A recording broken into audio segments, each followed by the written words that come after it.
નમસ્કાર મિત્રો, આજે થઈ ગઈ છે 25 ઓગસ્ટ 2025। ત્યારે વાત કરીશું આજે ગુજરાતમાં ક્યાં પડી શકે છે વરસાદ અને કઈ જગ્યા વધુ વરસાદ થશે, ઉપરાંત ક્યાં પડ્યો છે જોરદાર વરસાદ જેથી ભારે નુકસાની પણ થયું છે, કેટલા મિલીમીટર વરસાદ નોંધાયો છે, તમામ પ્રકારની માહિતી આ એક વિડીયોમાં તમને મળી જશે। મિત્રો, મહત્વનું છે કે રાજસ્થાન તરફ એક મોટી વરસાદની સિસ્ટમ સક્રિય થવાને કારણે ઉત્તર ગુજરાતના બનાસકાંઠા, સાબરકાંઠા ઉપરાંત પાટણ, મહેસાણા સહિત અનેક વિસ્તારમાં ભારેથી ભારે વરસાદ થઈ શકે છે। મધ્ય ગુજરાતના પણ અનેક ભાગોમાં મહીસાગર, આણંદ, ખેડા, નડિયાદ, અમદાવાદ સહિત ગાંધીનગર સહિત અનેક વિસ્તારમાં ભારેથી ભારે વરસાદની સંભાવના છે। મહત્વનું છે કે ગુજરાત અને તેની આસપાસ મિત્રો 4થી વધુ વરસાદની સિસ્ટમ સક્રિય થતાં ગુજરાતમાં સાર્વત્રિક વરસાદનો માહોલ છવાયો છે। અત્યારે સૌરાષ્ટ્ર, દક્ષિણ ગુજરાત અને કચ્છમાં સામાન્ય વરસાદનું પ્રમાણ ઓછું હશે, પરંતુ આગામી 24 કલાકમાં ત્યાં પણ વરસાદનું જોર વધી શકે તેવી સંભાવના છે।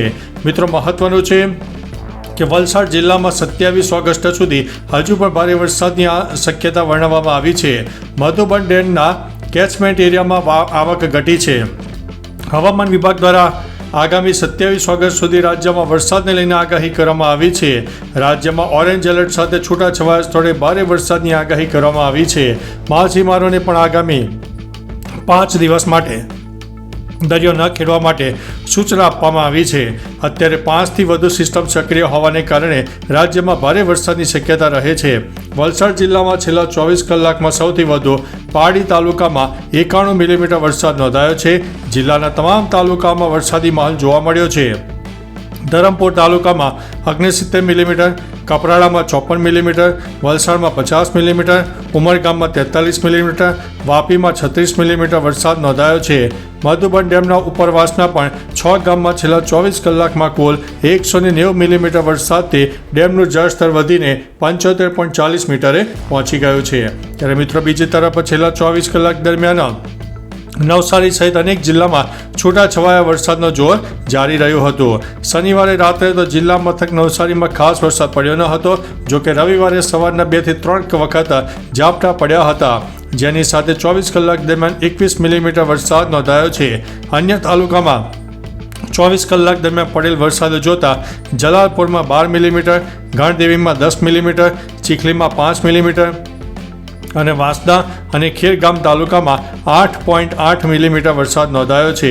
નવસારીમાં વરસાદની સાથે લગભગ આખો દિવસ પવન ફૂંકાતો રહ્યો, વાતાવરણ પર ભેજમય જોવા મળ્યું હતું। ત્યારે મિત્રો, આગામી 24 કલાકમાં ખેડા જિલ્લામાં પણ ભારે વરસાદની સંભાવના વ્યક્ત કરવામાં આવી છે। આણંદના તમામ તાલુકામાં સામાન્ય ઝાપટાની વકી છે।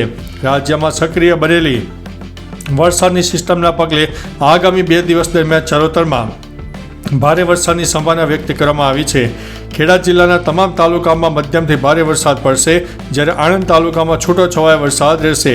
આણંદ કૃષિ હવામાન વિભાગના જણાવ્યા અનુસાર રાજ્યમાં સક્રિય બનેલી સિસ્ટમના કારણે વરસાદ વરસી રહ્યો છે। ત્યારે મધ્ય ગુજરાતમાં આગામી 3 દિવસ સુધી વરસાદી માહોલ રહેશે। આજે 25 ઓગસ્ટના રોજ ખેડા જિલ્લાના તમામ તાલુકામાં મધ્યમથી ભારે વરસાદ થવાની સંભાવના વ્યક્ત કરવામાં આવી છે। તેમજ આણંદ જિલ્લામાં સામાન્ય વરસાદી છાંટા પડવાની સંભાવના છે। તો વળી 3 સિસ્ટમ દરમિયાન 40 કિલોમીટરની ઝડપે પવન પણ ફૂંકાવાની શક્યતા છે અને આગામી 3 દિવસ પવનનું જોર યથાવત રહેશે, જેથી ખેડૂતોએ કેળના પાકે ટેકા આપવા તેમજ વેલાવાળા શાકભાજીને નુકસાન ન થાય તે માટે મંડપને ટેકો આપવા જણાવ્યું છે।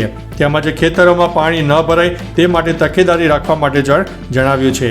તેમજ હાલમાં ભેજવાળું વાતાવરણ હોવાથી ડાંગરના પાકમાં જીવાતોનો ઉપદ્રવ વધવાની સંભાવના છે, જેથી લીમડા પાનના પાણી કે દવાઓનો છંટકાવ કરવા જણાવ્યું છે।